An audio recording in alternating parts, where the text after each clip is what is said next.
Hello and welcome to this episode of the Superhero Ethics Podcast. Today myself and Riki Hayashi are here to talk to you about Godzilla Minus One, the Japanese film that's currently in theaters that's taking the Godzilla franchise that we've talked about somewhat on this podcast already and really doing some new interesting things, going back to some of the original story beats, telling it in new ways, and Riki and I have had some amazing conversations over the last year about Gojira, the Godzilla stories and character, but I haven't gotten a chance to get him on the podcast. So I'm really excited to have you on. And I wanted to say a quick note before we jump in that if you're enjoying this podcast and you want more of it, one of the best things to do is to become a member. Only $5 a month or $55 a year. You get ad-free content, you get bonus content. So, for example, today, Riki and I, at the end of this, are going to talk about sort of the Godzilla franchise as a whole. And also, we're going to start doing a book club pretty soon. Definitely for Star Wars, quite possibly for the superhero ethics as well, at least once a month. And those episodes will be for members only. So, please seriously think about becoming a member. All the information is in the show notes. It's only $5 a month, or as I said, $55 a year. But with that, Riki, let's get started. And let me just ask you, as someone who was born in Japan, grew up mostly in America, but in a Japanese family, what is the significance of the Gojira character and the Godzilla franchise of movies for you, even before you saw this one? Yeah, Matthew, first off, thank you so much for having me on to talk about this, because it is just an amazing movie, an amazing franchise. For me personally, I grew up watching these movies. And it's just, I mean, it's the most successful movie franchise to come out of Japan, right? And in fact, it holds the Guinness World Record for longest running movie franchise because it started in 1954, so it's longer than James Bond, which is probably the second longest, if I were to guess. Sounds about right. And, you know, in terms of cultural exports from Japan, I think it's the most significant. Yeah. You could make arguments for some anime stuff, especially these days, like Dragon Ball, One Piece, Attack on Titan. But from like a long-standing historical perspective, like this is it. And personally, like I love it. I love kaiju, you know, monster movies, and just growing up with them, they were great, campy, fun movies to watch as a kid or as a young adult. And same thing with the, you know, we talk, like we do the Star Wars podcast and we talk about that and how it's affected our lives. And now to see this franchise move in the direction that it's moving with the last two movies, Shin Gojira and then this one, Minus One, is truly amazing and heartwarming for me as a fan. And it's great that I can continue to enjoy the franchise as an adult and have it resonate with much more adult themes than just like a monster destroying cities.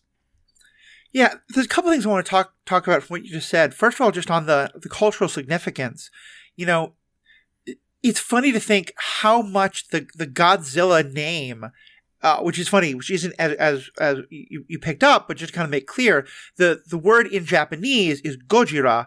Godzilla is what is the anglicization of it, but that's then become the word that's very well known in America and English-speaking worlds.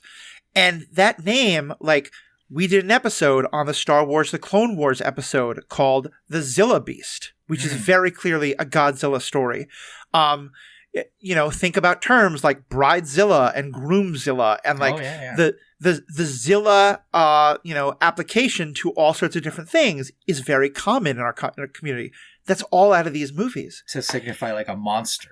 The same way we add gate to the end of anything for like a political controversy. Exactly. And it's a monster, but it's also anything that's kind of like just oversized and scary, you know, and that kind of thing. The Bridezilla one has an awful lot of misogyny in it, to be clear, and I'm a very proud Groomzilla, but that's a whole other story.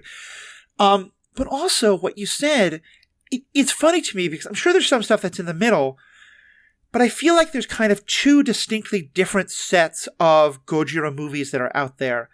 And the one that is most often known, I think, by a lot of people, and there's a funny story about Kevin Smith that I'll tell with this, is the guy in a rubber suit smashing buildings. And a lot of those are a lot of fun. some of them have some real plot and some real like interesting commentary on, indigenous populations in the South Pacific or on nuclear war or a lot of these things. But a lot of them, it's just a lot of fun watching these rubber monsters smash each other. And in at least one setting, I believe it's Godzilla versus the Smog Monster, the name of which I forget at the moment. But you get to see Godzilla look very like passive-aggressive and condescending at the silly military, as he has to go after the Smog Monster because they can't do it.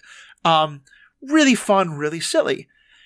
To the point, and I think those are dominant to the point where Kevin Smith on a recent podcast talked about how he doesn't want the human story in these movies. He just wants to see the monsters fighting.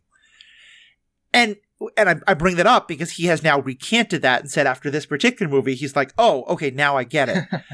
And it's funny because and we did a podcast about this that Riki was not able to be a part of, but Paul and I did, about the original Godzilla movie, that the Gojira that came out in 1954, very significantly the first year after the American occupation ended.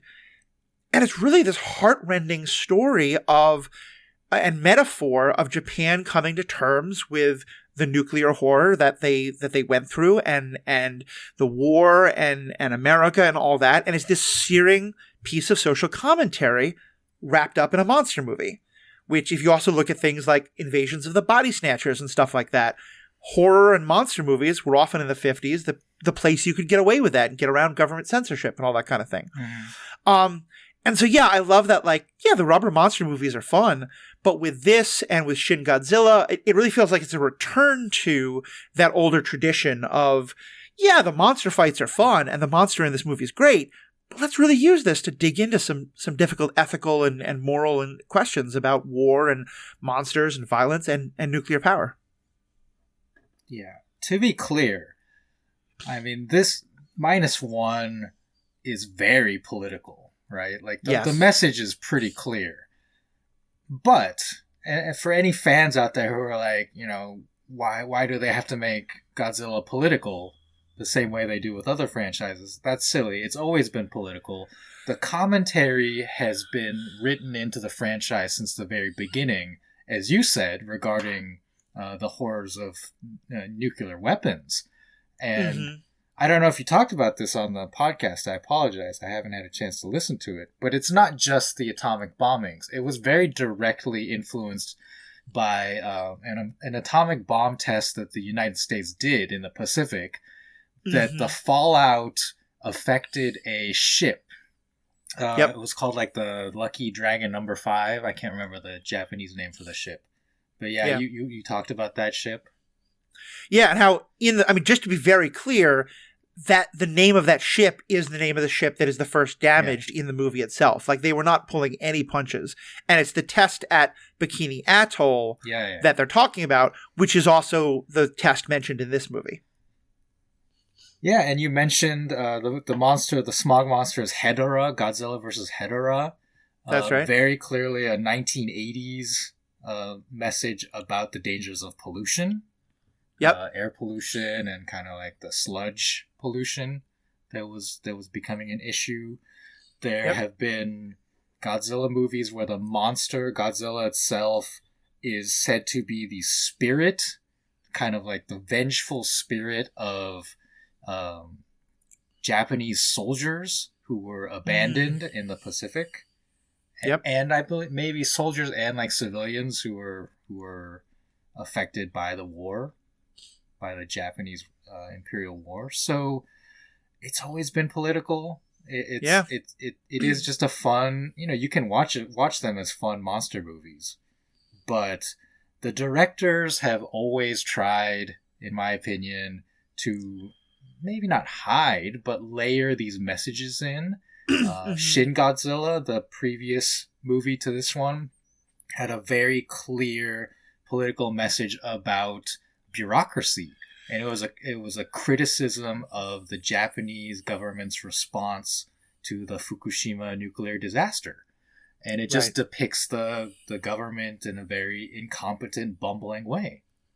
Yeah, and I think this one is very similar in that. And it's interesting. It's why I'm so excited that you're on this podcast. And again, to be very clear, we don't have you on here to be the voice of all Japan and the voice of all Japanese perspectives by any means, but I think you know more about this than I do, certainly. But I think in watching this movie, and we will, for those of you who haven't seen it yet, we'll give you a quick plot summary, I promise. But like on the surface level, I could say, oh, this is Gojira meets survivor's guilt. And because there's a very clear theme that I think anyone could understand of this is about survivor's guilt and the post-war period and all of that, and is a beautiful depiction of PTSD and how all of that would play out. Yes. Both with an individual character's survivor's guilt, but also with the whole nation coming to terms with this horrible war that had just happened.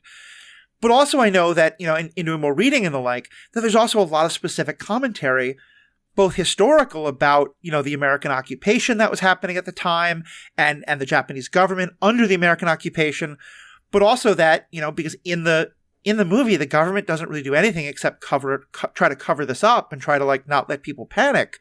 And a lot of the Japanese commentary I've read has said that this is also, again, you can look at it as a historical piece, but the same way Shin Godzilla is about the nuclear power plant, this is a lot about COVID as well, and sort of what the Japanese government did in response to COVID and things like that. And I'm sure,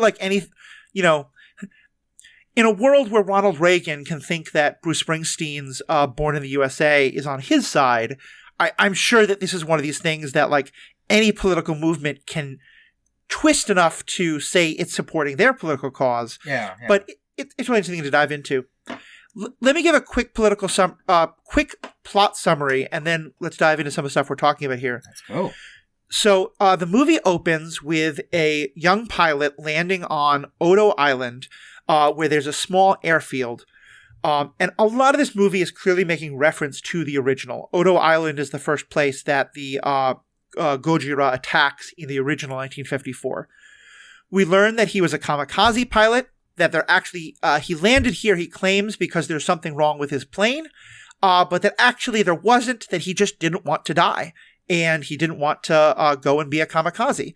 And on the island, he's met with kind of, some folks are judgmental of him, but there's also a sense of look, we all know the war is over. There's no, what is the point of you being one more person to die and sinking one more American ship when the war is basically over?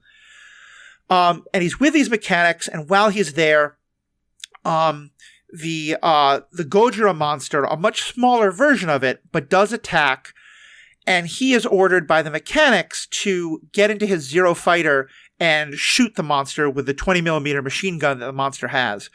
And at this point, the monster is supposed to be, the idea I think is that it's small enough that the machine gun may well have made a difference. Granted, the plane is on the ground, and in most of the shots, it's pointing at its, ankles, so I don't really know how much it would have done, but, its head bends down a couple times. But once again, he's paralyzed by fear, he's not able to take action, and as a result, almost all of the mechanics die except for him. And I had all these names written down, and now the way I have my computer set up, I can't see them, so please fill in the names. I've got, so the pilot is Shikishima Koichi. Yep. The one engineer who survives is Tachibana. Yep.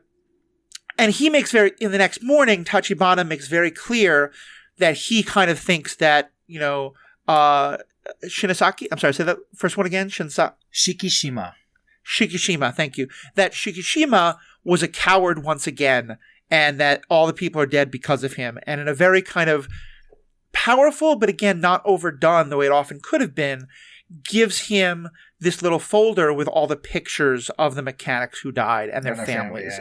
As just kind of you have to bear this guilt. Shikishima goes home to a utterly devastated Tokyo. And I really like that it's Tokyo here. It's not Hiroshima or Nagasaki. It's a reminder that, as horrific as those nuclear bombings were, the firebombing of Tokyo actually killed more people and did even more destruction, as hard as it is to imagine that. And the Tokyo, there's just rubble everywhere. People are living in the rubble. Everyone is dead. And he meets a woman, one of his neighbors, who is at first very happy to see that he's home, but then also realizes he's a kamikaze, he's not supposed to be here, and accuses him again of cowardice. And basically says, if it weren't for men like you, my children will still be alive. Which is... Oh, gosh, yeah. For anyone who historically knows the war, there's no truth to it, but you understand just the harrowingness of it, and that looking for someone to blame, and There's a lot there about the sort of kamikaze culture, which we're definitely going to discuss, and its place in the society. And so then he winds up taking in this young woman, Noriko, who has a baby, Akiko. Again, I think if I'm getting the names wrong, please let me know.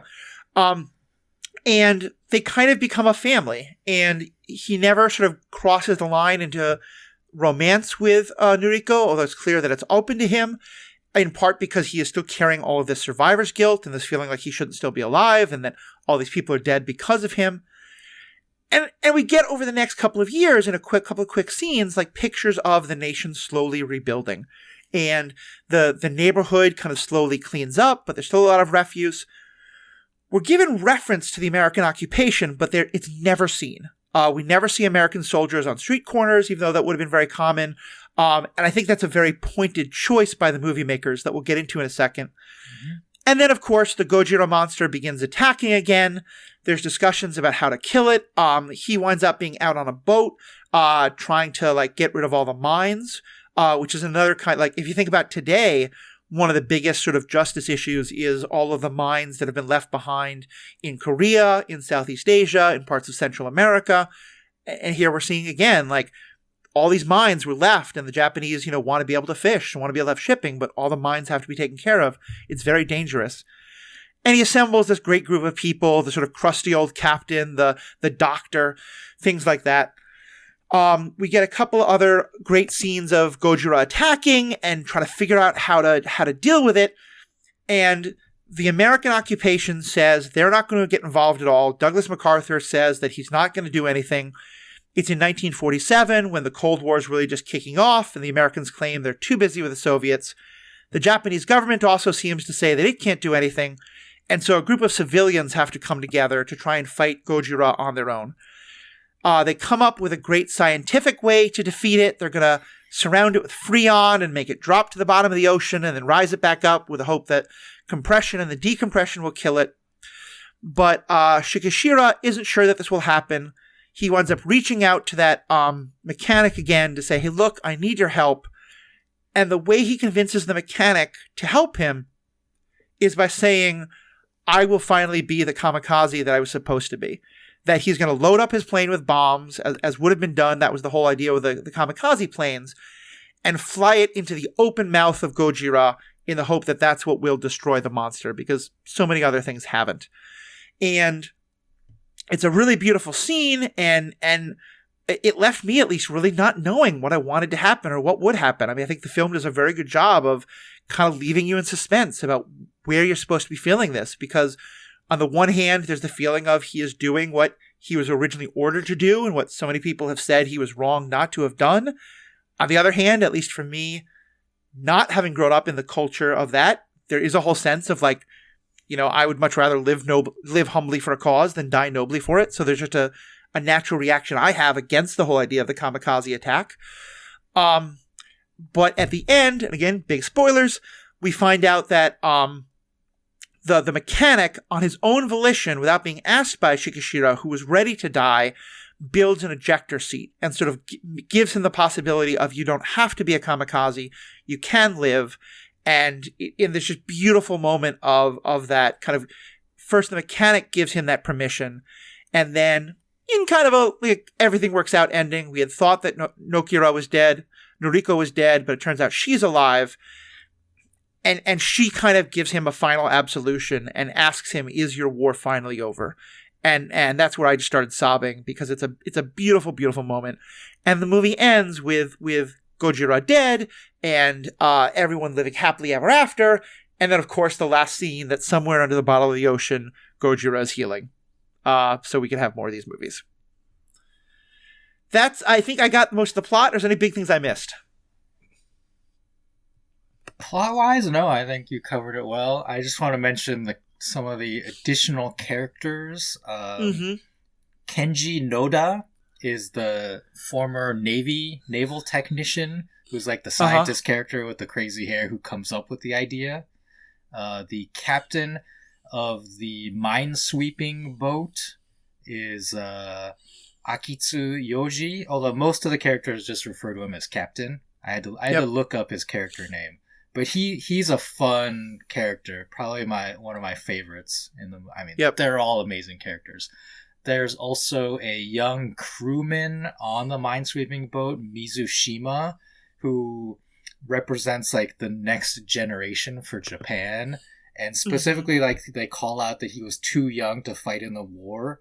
And there's a lot of great characterization around that, about his motivations. I just want to say on that, because I think it's kind of one of the central themes, is it seems like a lot of this theme is about sort of moving on from the war, and how do you get past this idea that the most noble thing you can do is to die for the emperor and all that. And in a great scene, the doctor and the captain tell the younger man not to go with them, and they say because, not having fought in a war is something to be proud of. Because he's saying, like, I need to fight in this war. I didn't get to fight in World War II. And they tell him, no, you should be proud that you didn't fight in a war, which feels like it's a real sea change in the mentality. Yeah. I like this movie, I cried multiple times. That was definitely one of the scenes. The scene with Shikishima and, plot-wise not knowing if he's going to actually... die or not. I saw that coming. I think that, like, all the clues were there. I definitely wanted him to live, and the way they set up the scenes, especially when Tachibana says, like, one more thing, like they're checking out the plane, and he says one more thing, and then it cuts away. And I think they showed the back of the seat, the pilot's seat, and there was, like, German on it. So it was very clear that was not part of the original design of the plane, and that he had made some special modification. So there were clues there. It wasn't like hit you over the head, because you missed it, obviously, but it was very much hinting at that direction. So for me personally, it wasn't a surprise, but I think it was written well in a way that is like, you wanted this to happen, you wanted him to live, and they gave you some hints that it was possible, but you still weren't sure, because it was kind of, at the end, it's up to him, and it was his decision, and I think that's what made it so powerful. I would agree, and I think I definitely had a sense of maybe he's going to figure out how to jump out or something like that, but having it be Tochigira, the mechanic, the one who had been on him and who only did this because he was willing to die, saying, like, no, you don't have to die. It's okay if you live through this. That hit me so hard, because it really felt like it was not just him forgiving himself, but the others, the kind of representation of the culture that he thought he had failed, the military culture, giving him that absolution. Yes, Tachibana giving him permission, and then Akiko, their daughter. I mean, this is a found family situation, right? Like, Noriko is not Akiko's biological mother. Right. But they come together as a family unit, surviving in Tokyo. So, then there are scenes where Akiko refers to Shikishima as daddy, right? So she sees them as her parents. So not just the permission from Tachibana to live, but the motivation of wanting to live to continue to be her father. Like, those are all, like, very important parts of his story and his character. And it just came together in such a beautiful way. Yeah. I'll say the other thing too, like, when Gojira first makes landfall after being irradiated and becoming, like, super monstrous, he attacks Ginza, the Ginza district where Noriko is working, and that's where she appears to die, right? Pushing Shikishima aside into an alleyway and saving his life. And in that I cried in that scene too, because his acting was so real to me. Like, he just, like, unleashes this primal cry / yell to kind of mirror when Gojira uses the atomic / heat breath, and also does, like, the classic, yell. Yep. He also yells, like, when he thinks Noriko is dead and when he sees the devastation. And it was just gut-wrenching. I couldn't believe it. Like, one of the most amazing acting performances I've seen of just, like, raw emotion. Yeah. I'm very glad I saw this movie in subtitles, something I often struggle with, and I kind of medicated myself properly so that my ADHD would be under control.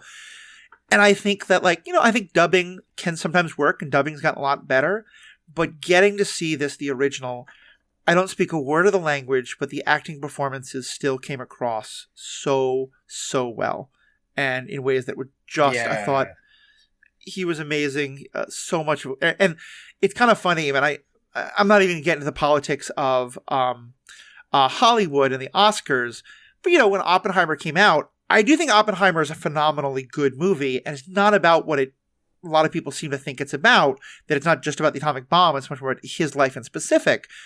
But a lot of people were talking about how funny it was that this is a movie about the atomic bomb, that there's no Japanese characters in it whatsoever. And so the fact that now this and Oppenheimer are going to go up against each other in the Oscar season. I hope so. Yeah, because I think it really deserves. I think, best acting performances don't have to be in English by any means.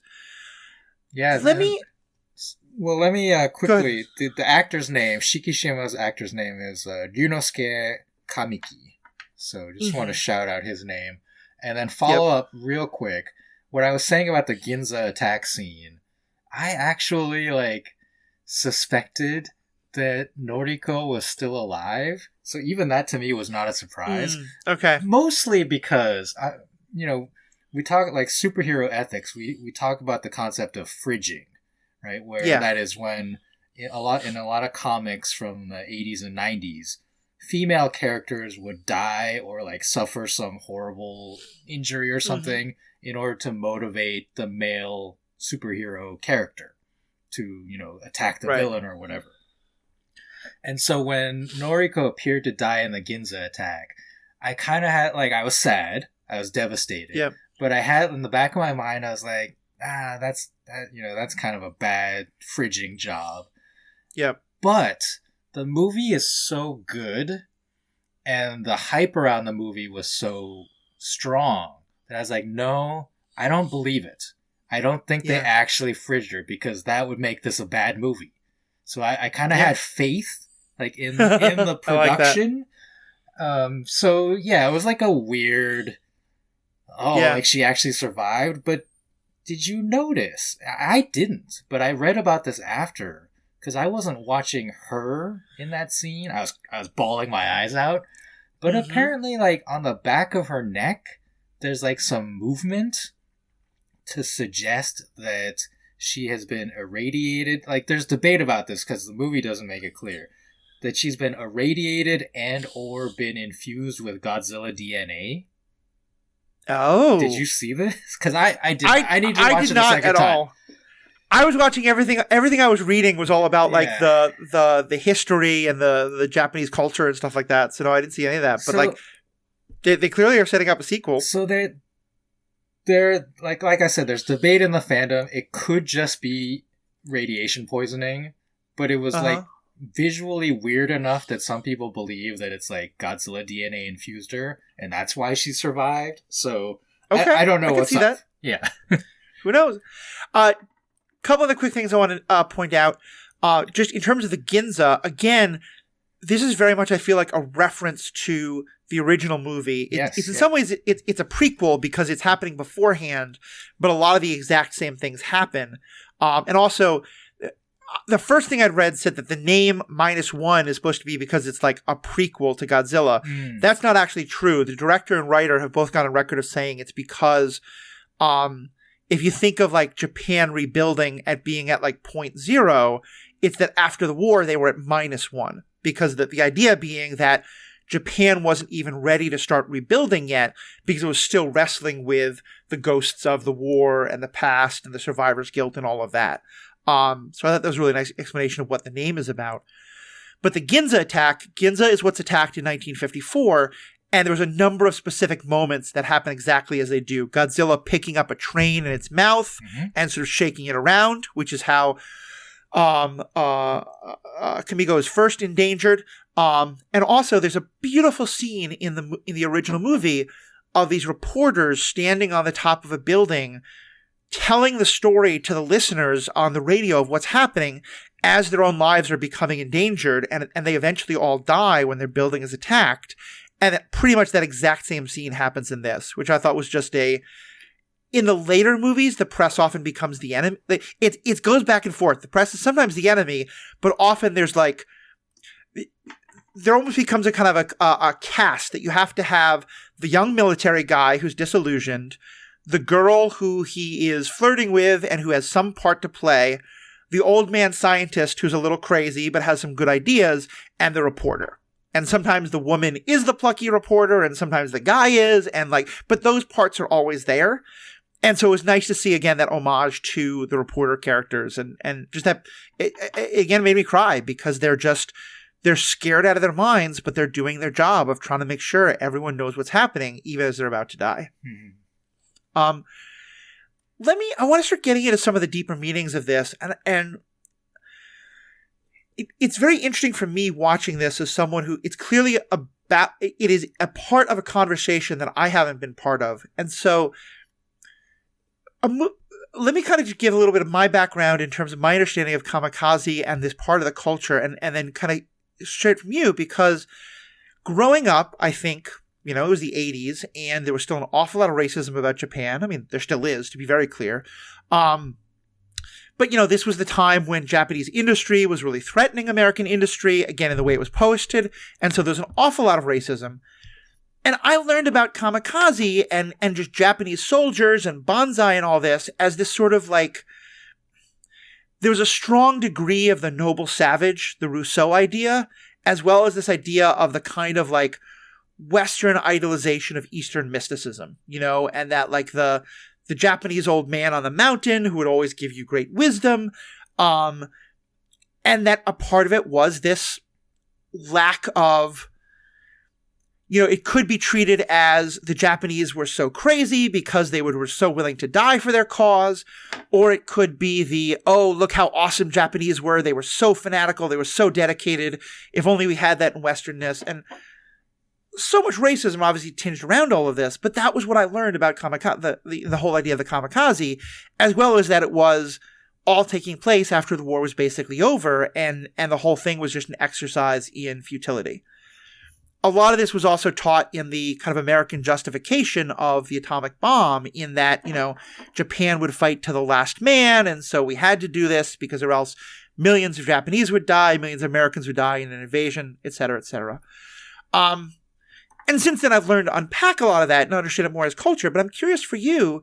Obviously, I mean, you grew up, many, many years after the war as I did. We're about the same generation. But what did you learn in terms of these ideas of the willingness to die for the emperor and the role of the kamikaze in the war and all this kind of thing? Yeah. So, I mean, insofar as it was an empire, Imperial Japan. Mm-hmm. The notion of the emperor, like a king as your leader, and in Japanese culture, the emperor is considered divine, right? The divine right of kings. Literally, the emperor is considered to be a divine being. Whether today in modern Japan, people actually believe that or not, it's still a part of that mythos and cultural impact and importance of the emperor, regardless of whether you actually believe in divinity. So the emperor, continues to be important. And it's hard to get into the mindset of people from almost 80 years ago, right? Mm-hmm.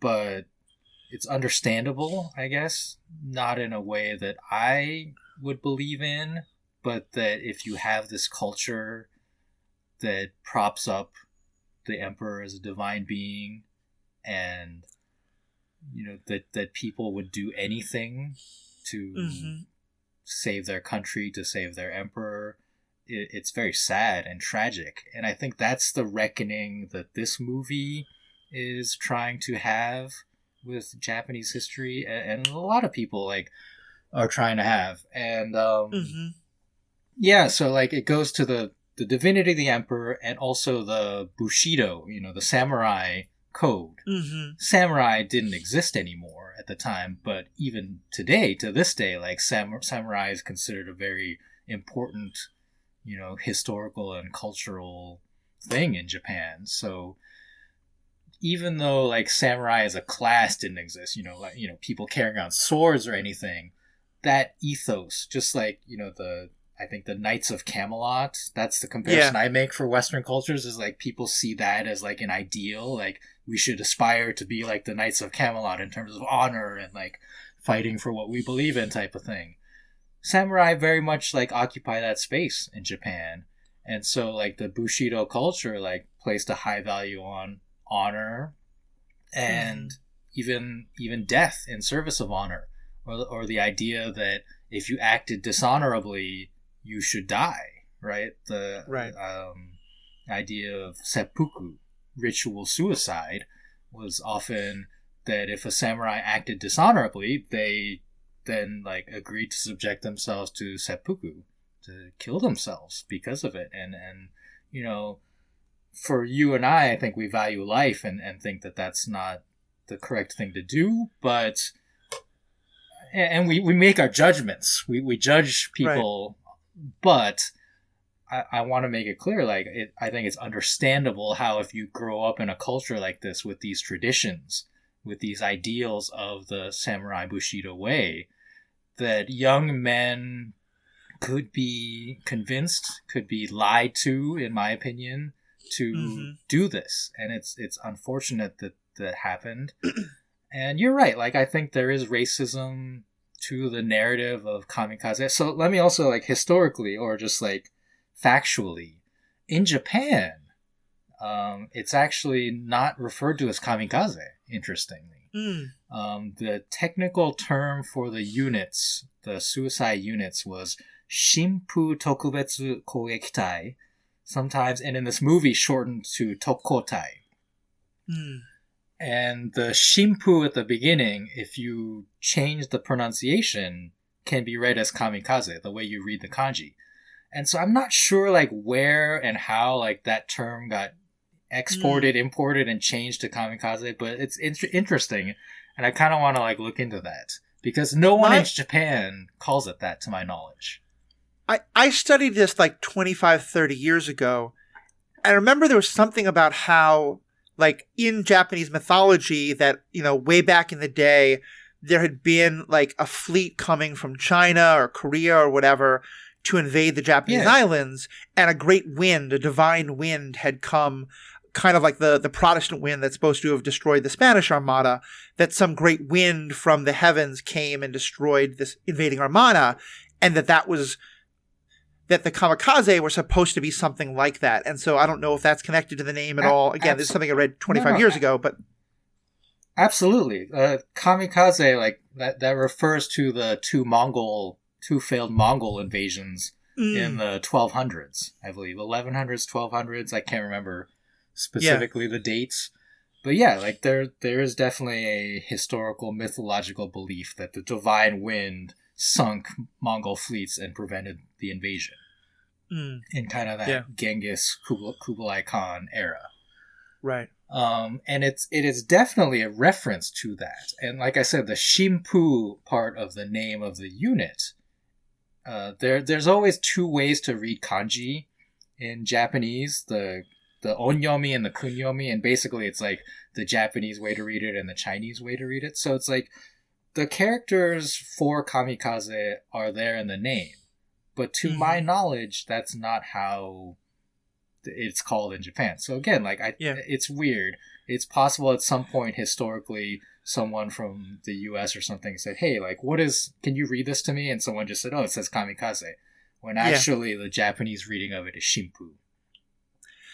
I mean, when you try to think about, like, we used to think Beijing was pronounced Peking, like Peking, and like Mumbai was Bombay. Like, there's a long history of horrible mispronunciations and anglicizations of words from this part of the world. Yeah, I mean, to this day, these parts of the world, I should say. I'm rather confused on why English speakers call the country Germany instead of Deutschland, right? Which is how they refer to themselves. Same as Japan. We refer to ourselves as Nippon. So well, one other thing I think that is important there is I love what you said about Bushido, and I think it's important to understand this as a particularly Japanese story. But one thing I think is always funny, again, in the kind of racist retellings of the kamikaze or the like, is every culture that I think of, and especially most of the movies that we talk about, have stories of people who are willing to sacrifice their lives as part of the fight for others. You know, and this is everything from, Natasha Romanoff being willing to, like, die to get the stone that's needed for the Infinity Gauntlet, to almost every war movie has someone who does this, to, I mean, I don't want to say that this movie has the same message as The Last Jedi by any means. Oh, no. But I have to think about, Finn wanting to literally be a kamikaze, fly his plane into the thing to destroy it, and Rose saving him with, we don't fight, we don't die to kill what we hate, we fight to defend what we love. Absolutely. And I strongly thought of that connection while watching Minus One.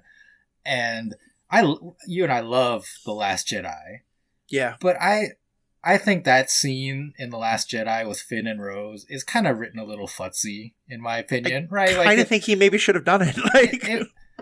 It was weird. Like, I don't know if it was fully earned. And that's why I love Minus One, because I think, like, the parallel scene in this one, like, fully earns it. And it's just, like, written much better and is presented in a much better way. I thought of that comparison to The Last Jedi, and I thought this movie just did that section of it much better. I think you're totally right. I think especially because the fact that it happens twice with our main character, Shikishima. Shikishima, thank you so much. Because I think, like, if the war is almost over, one more plane crashing into one more American ship, I have a ton of sympathy for someone being like, oh no, my engine has trouble, I can't do this.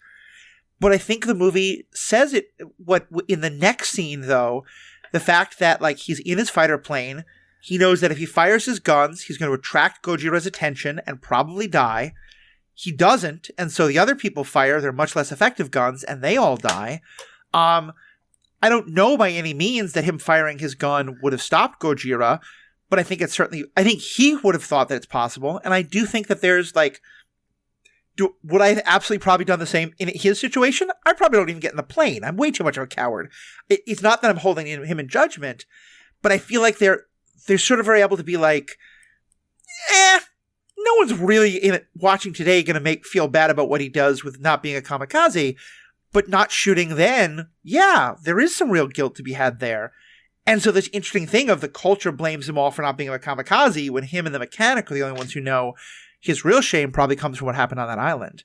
And I just thought it was such a beautiful way of like you said, of making it really earned, because you really felt like his survivor's guilt was he was lied to, it was he was culturally programmed, but also this moment that happened where he probably did fail. Yeah, it's very interesting. So I have not seen this movie, but the director of Minus One, Takashi Yamazaki, who is a very acclaimed director in Japan. I believe he's won like 8 Japanese Academy Awards. Yep. And one of the movies he won the Best Director Award for is called The Eternal Zero from 2013. And it is a movie about kamikaze Tokotai pilot. And in that movie, I believe, if I read the synopsis correctly, he does make the sacrifice. But he does it, because of all the reasons, historical reasons we talked about. But there's also like a friendship, like he does it to save a friend or something like that.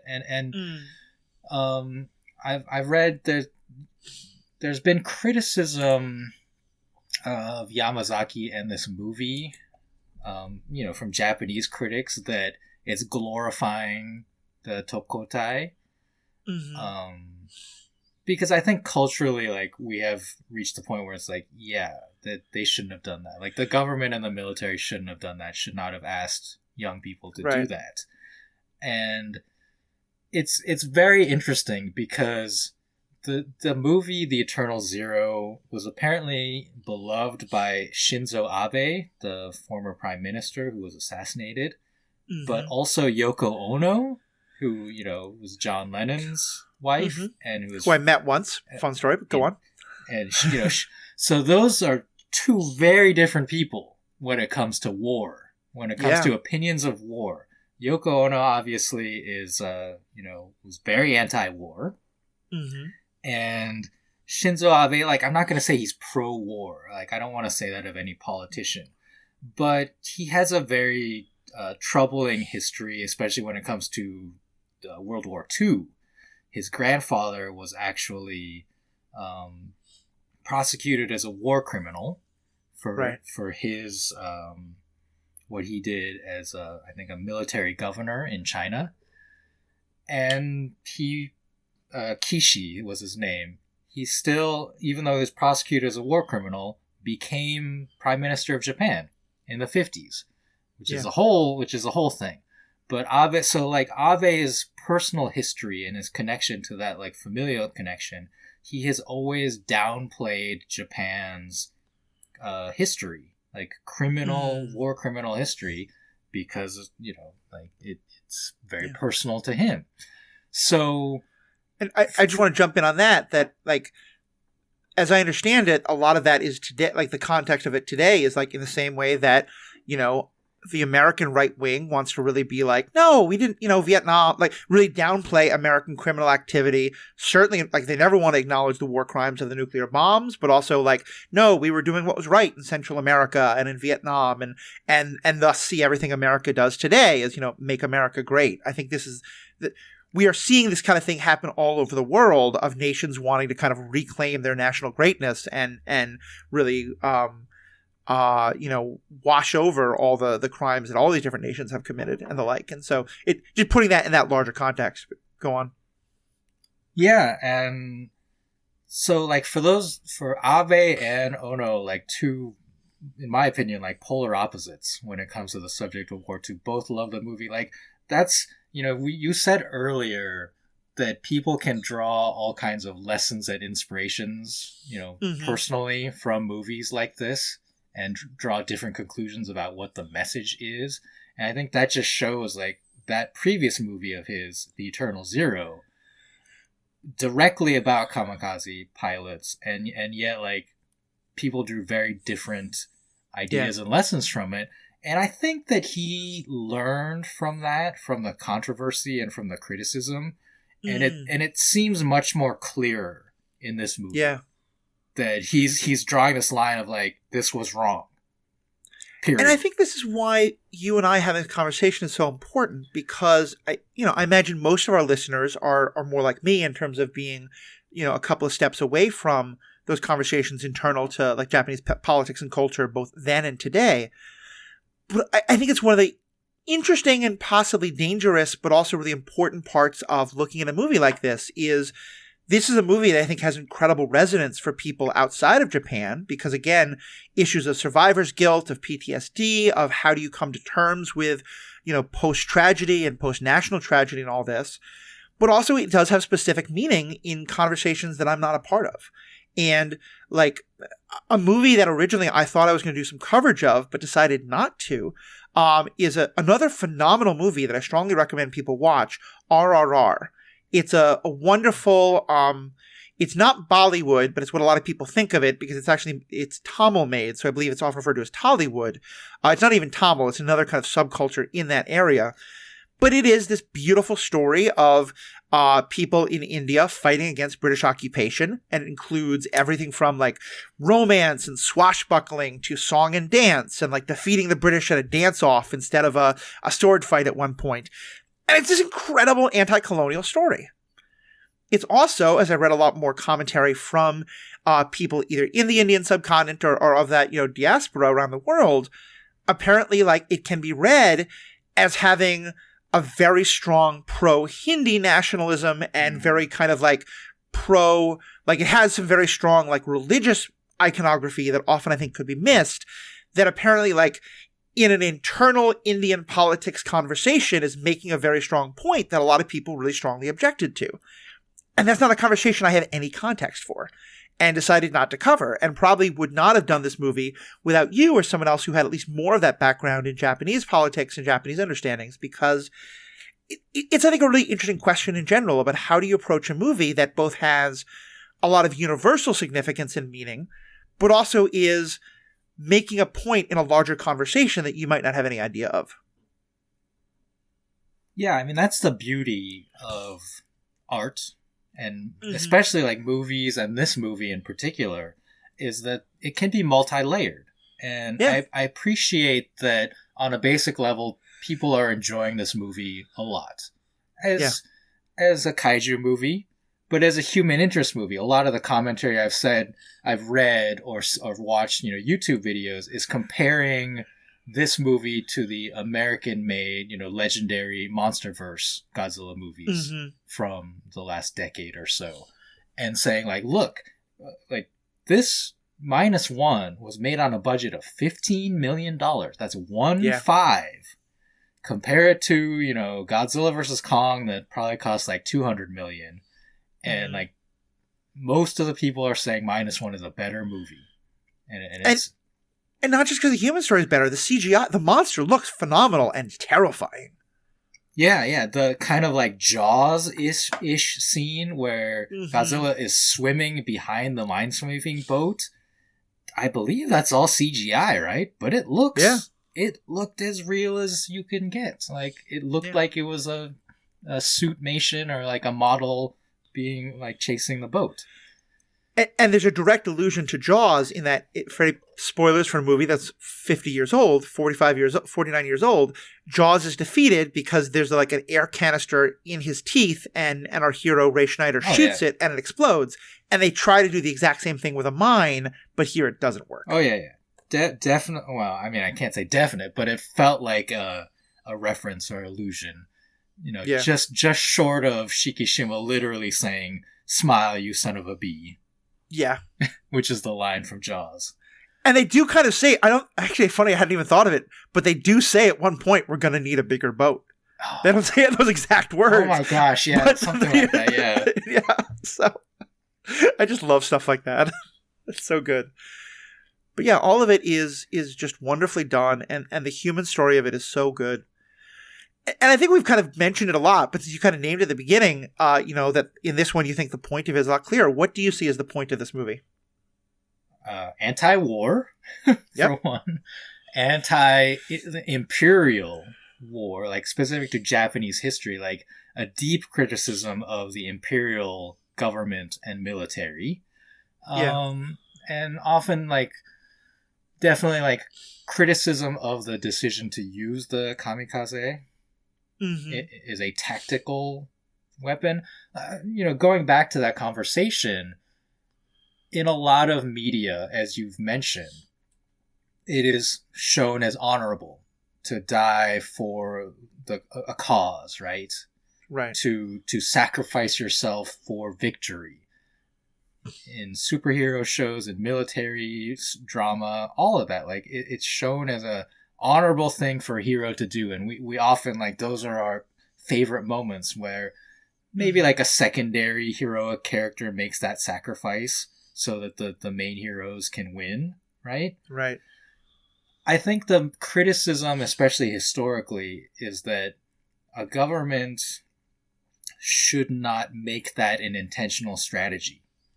Yeah. It should be an individual's decision in combat whether they want to do something like that to try to help their cause. But for the government to intentionally recruit young people and, in my opinion, brainwash them into wanting to do this in the service of their country and emperor, I think is despicable.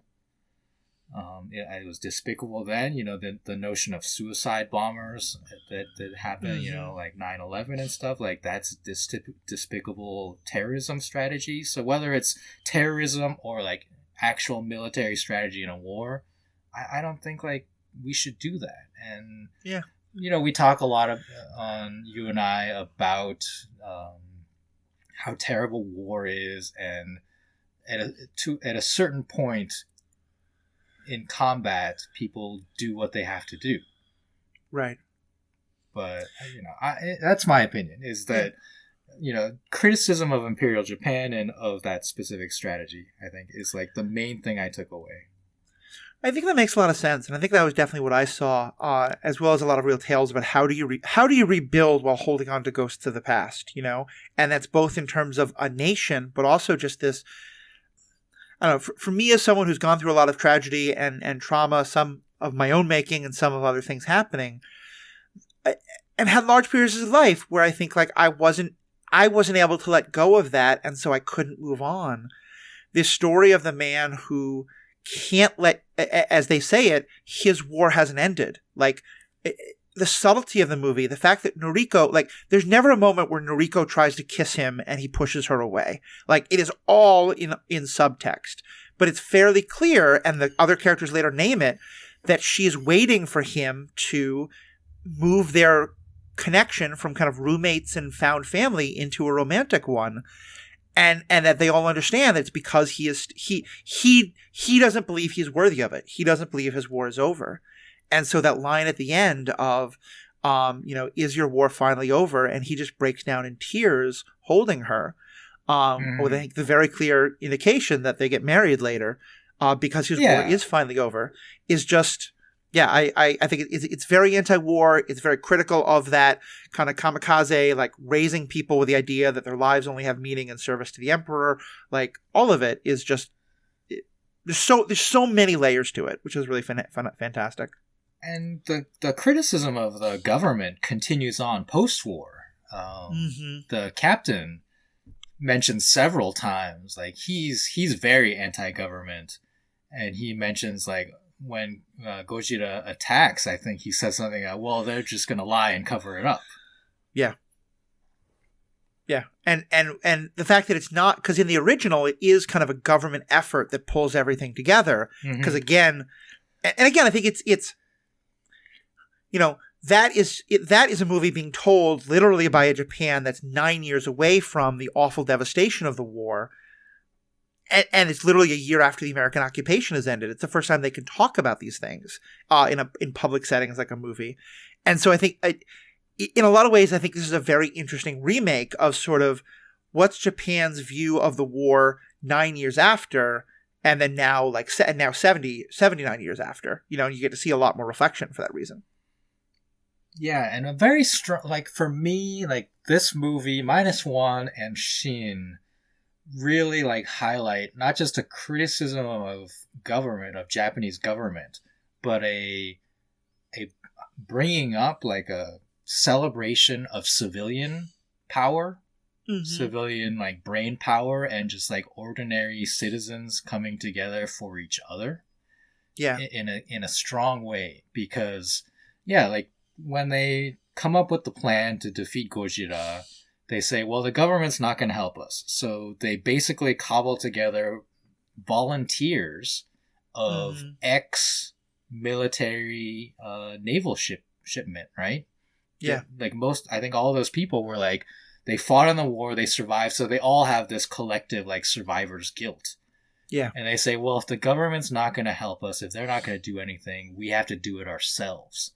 And there was also that company that supplies the flotation device, right? Very much like, so that was like a civilian company coming in and helping them. And those were not military. Those were just like civilian engineers who were saying, we will also stay with the ex-soldiers and help you and risk our lives. And then Noda, the scientist, gives this very uplifting speech about, like, our goal is 0 casualties. Yeah. In this conflict. This is not about trying to die nobly, which is why they're so upset when they think that Shikishima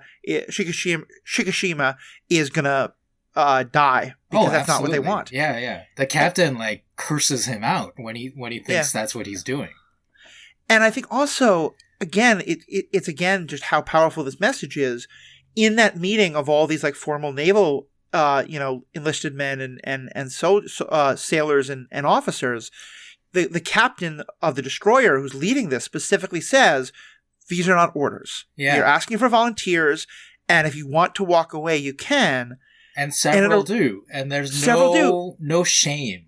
Yeah. No one says why, you're abandoning your duty. And I think it's such a change. I think some of them like nod to them understanding, like because one of them says like, I have family, like I have kids, like I can't do this, and they're like, yes, we understand.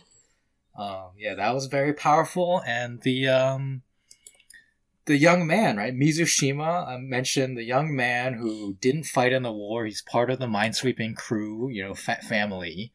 And they tell him he can't come on this mission. And he's like, why? I didn't get to fight in the war. Like, I want to be involved in this. And so they just flat out deny him. But then he shows up with all of the tugboats. So he still went out and he enlisted all these tugboats to come, at the last second, and very like Dunkirky. Again, like civilian power. I think it was the message here. Civilians helping each other, citizens helping each other. He still got into the quote-unquote fight, but in a non-military way, and got other civilians to join in the cause. And it's, another comparison to Star Wars, Rise of Skywalker. At the very end, Lando Calrissian shows up with that huge fleet of just random ships from all across the galaxy coming to fight. And it's a very similar scene. And again, I think just done much better here than in Star Wars. Like, I love Star Wars, but this is taking like similar scenes from Star Wars and just doing it better, in my opinion. Totally agree. And this is the last thing I want to say, but then also give you space for last things. And like I said, we'll have member content. We're going to talk about some of the other movies. One of the things I was very struck by is, as someone who is American, been American all my life, let me start that again. As someone who was born and raised in a Western culture and with Western values and things like that, I was really, and especially American ones, I was very early taught like the power of the individual, that the individual is everything in all this. And I think a lot of people, myself included, have really grown to be very critical of that and very critical of the, pick yourself up by your own bootstraps kind of thing. And the idea that like each man is a king. And so you get to shoot in self-defense all the time. And, that I take care of me and you take care of you and we'll all be okay. And that leaves very little room for communal responsibility and a sense of like, that there should be shame for people who, billionaires and people who are hoarding money to the extent that it causes harm to everyone else. Like that has no place in our culture. And I think that there is a very powerful counterculture message that's happening now of like, let's push back against that. And let's look with some honor and reverence and see what we can learn from cultures that do have much more of a communal perspective and a communal aspect. And to me, this movie is also very powerful because, and there's a conversation I've had when I was in seminary, there was a lot of Asian students there, and we often talked about this, about how, American history is a real lesson of the danger of the cult of the individual, but that Japanese history and some other Asian cultures' history, and in other parts of the world as well, can also be a danger of when it goes all the way the opposite, of each individual life is meaningless in service to the state, in service to the emperor. And that's Japanese, but it's also, that was a big part of fascism as well, in Germany and Italy and Spain and places like that, of, the individual, because that's everything they say, where they talk about how, ships were built with very little armor and fighter planes didn't have ejector seats and all this. And because it was that idea of the best thing you can do with your life is to die nobly for the emperor, for Japan itself. And it's just a nice reminder, I think, of that, like, there's a dialectic there between, like, are we too focused on the individual? Or are we too focused on the every individual is meaningless in service of the leaders or the culture or the country? And that finding some middle ground there is what's most important. Yeah. I think I agree with all of that. Mm-hmm. Let me collect my thoughts on it real quick. Yes, I think you mentioned COVID earlier, like COVID response. And there are definitely hints of criticism of government COVID response in terms of like the whole cover up, the government is lying to you type of thing. And it's dangerous. Like you and I, like, we don't want to get into just like straight up denialism or anti-vax messages, obviously. Like that's definitely not where we are.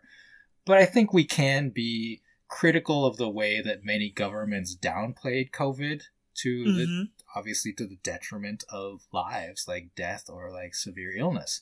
And like the whole masking issue, COVID, like as of right now, January 2024, COVID is still out there. It's still affecting lives. People are suffering from it. People are dying from it. And the idea that it's over, like the message that is over, I think that governments put out in terms of like, let's get the economy back on track, etc., I think is too far in one direction. I think we should acknowledge that it is here and still ask that people do, bare minimums to protect themselves and to protect each other. And that's where I think your thing about collectivism, I guess, in Asian culture, Japanese culture, is something that I still admire and aspire to. That in Japan, if you go to Japan, especially in the winter, especially now with COVID, if you go on trains, I would say probably like 90% of the people are going to be wearing masks on trains, right? Well, and my understanding is that predates COVID. At least when I was in grad school, I played poker in casinos all the time in California, and there was a large Asian population in those poker rooms. And you'd often see about like 10 to 15% of them wearing masks. And I remember asking someone about it. I said, the percentage it's culturally understood. Yeah, but like it would have never occurred to me, if I have the sniffles, I should wear a mask. Now it does, and I was an idiot that it shouldn't. But and especially like trains in Japan, like they're packed. Like literally, people get packed in. Like there are train attendants whose job is to push people onto the train. It used to be. I don't know if it still is now with COVID. Might be a little bit more social distancing, but you still stand kind of shoulder to shoulder during rush hour. And so, like, especially under those circumstances, like, wearing a mask is considered respectful, right, to your neighbors, to the people around you. And I think, like, that could also be seen as a message of this movie is everyone fighting, not just for the nation of Japan, because, like, again, there's criticism of fighting the war for Japan, but fighting for the people. Like your neighbors, other people around you. I think that's a very strong message in this movie. Yeah, I can definitely see that. All right. Well, any last things you want to say, Riki? I don't know. Go see this movie. Yeah, it's very good. And I would even suggest like watch the 1954 and then watch this, because it's really a beautiful getting to see like what could happen if they have good, because the 1954 one's incredible, but it's still a guy in a rubber suit, and it looks pretty good for the time, but still ridiculous. But also, just a lot of things are very different, and I think it's really powerful. Yeah, I think what my closing thought on this is, like, please consider, like, if you're listening to this, again, like I said, January 2024, it is still in theaters, and in fact, seems to be picking up some momentum in terms of, like, the theaters that are willing to screen it because of the strong word of mouth. Mm-hmm. Keep that going, because it's an amazing movie. I think you'll enjoy it, even if you're not a kaiju fan. Even if you're not a fan of this franchise. My wife Sarah, I don't know if she's seen any other Gojira movie in its entirety. She enjoyed it. She loved the human element. I think she enjoyed the kaiju elements because those were well done. The special effects. But the important thing is, like, especially for like a U.S.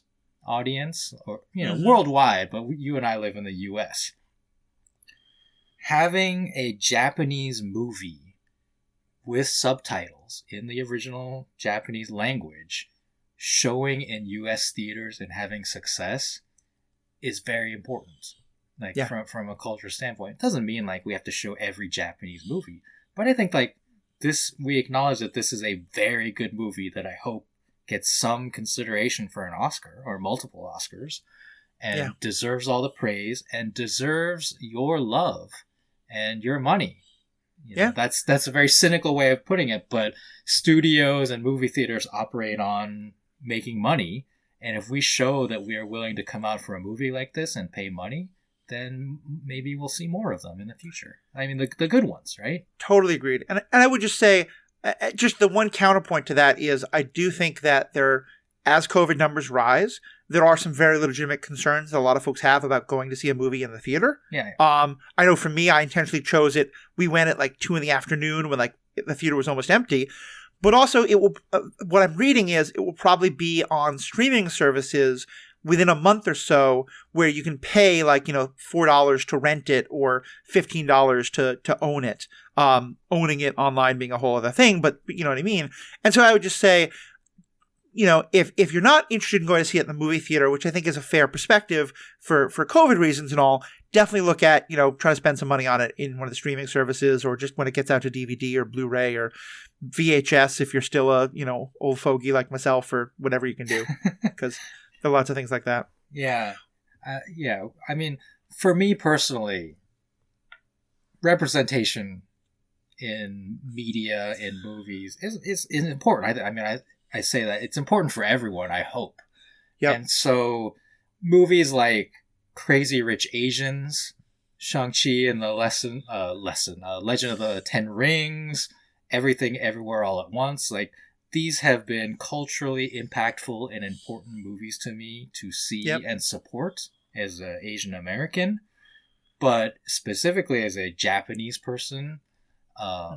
This one, Godzilla Minus One, is like very deeply personal to me, and I hope that it resonates, continues to resonate with audiences around the world, and that Toho sees this and recognizes this, the studio, and makes more movies like this, right? Like this is such an exciting direction for this franchise to go, and to make like just better movies. Like this was such a good movie, and it's so refreshing as a fan of I'm a fan of the cheesy kaiju movies. Yeah. But this was amazing, and this is like a franchise changer in my opinion. I thought Shin Gojira was a franchise changer. This is like even more so. I'm just stunned. I'm stunned that they made this. It's so good to hear. And there's a couple of things I'd say. One is, I don't know if you've seen it. I haven't seen it yet. I probably will wait for it to be out on streaming, but I may see it in the theaters. If monster movies aren't your thing, there's also what is quite likely going to be Miyazaki's last but the most recent Studio Ghibli movie is also in theaters right now. And I remember I was reading an article about these two and how it was kind of funny that like the two of the parts of Japanese culture that have most made it to America in terms of on-screen movies are the Gojira movies and then the Miyazaki Studio Ghibli movies, which are aggressively anti-war and very much kind of like much more wholesome content, though with also a lot of darkness in them as well. But also just on what you said about the representation point, I think is so important because, these are stories that, like I said, like if you're listening to this and you grew up in America or anywhere else that, Western, you probably did learn about kamikazes the same way I did, and I know that some anime have dealt with it, but like, this is a really good opportunity to be part of a conversation that you would not necessarily be part of, which I think is one of the, like, representation isn't just for the people who are represented in that way.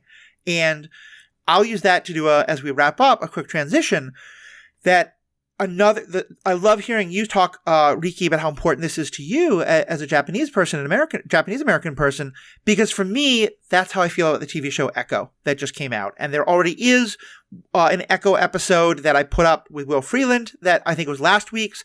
There'll be another episode coming out pretty soon.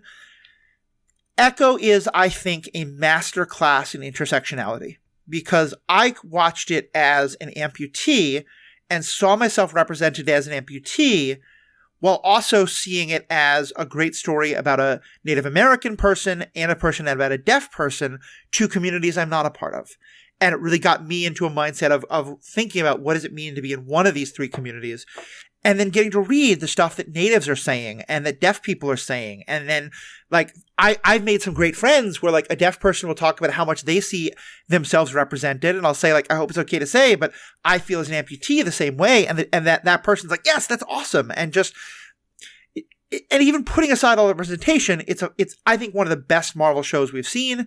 I think it's a reminder that although there are incredible acting performances in the MCU as a whole, Vincent D'Onofrio, I think, is just had a so good, and this is returning his acting as Kingpin to the very best it was in Netflix. There's just so much to love about it. But from the representation standpoint, if you're curious about any of those three communities, or all three, or just how these can be dealt as part of a great story, go check out Echo. and check out my podcast episode about it. Check out all the things that Riki and I have had to say. We will finally be finishing up with Rebels pretty soon over on the Star Wars Generations podcast. You can find all that podcast stuff on theethicalpanda.com or going to True Story. Let us know what you think. Would love to know your thoughts on this movie, on kaiju movies in general, on Gojira movies in general. All that information is in the show notes. Please think about becoming a member. We'll have bonus content for the members. You can find out more information about how to find Riki and the stuff Riki does in the show notes. And to anybody else, thank you so much for listening. We have spoken. I can't do it. The Gojira roar is so iconic. Well, and Mary, my partner, was complaining that the one thing she missed in this is the very sort of iconic, almost kind of metallic scream that Gojira makes in the original that then gets repeated again and again, and they didn't use that, which probably for the best, but we missed it.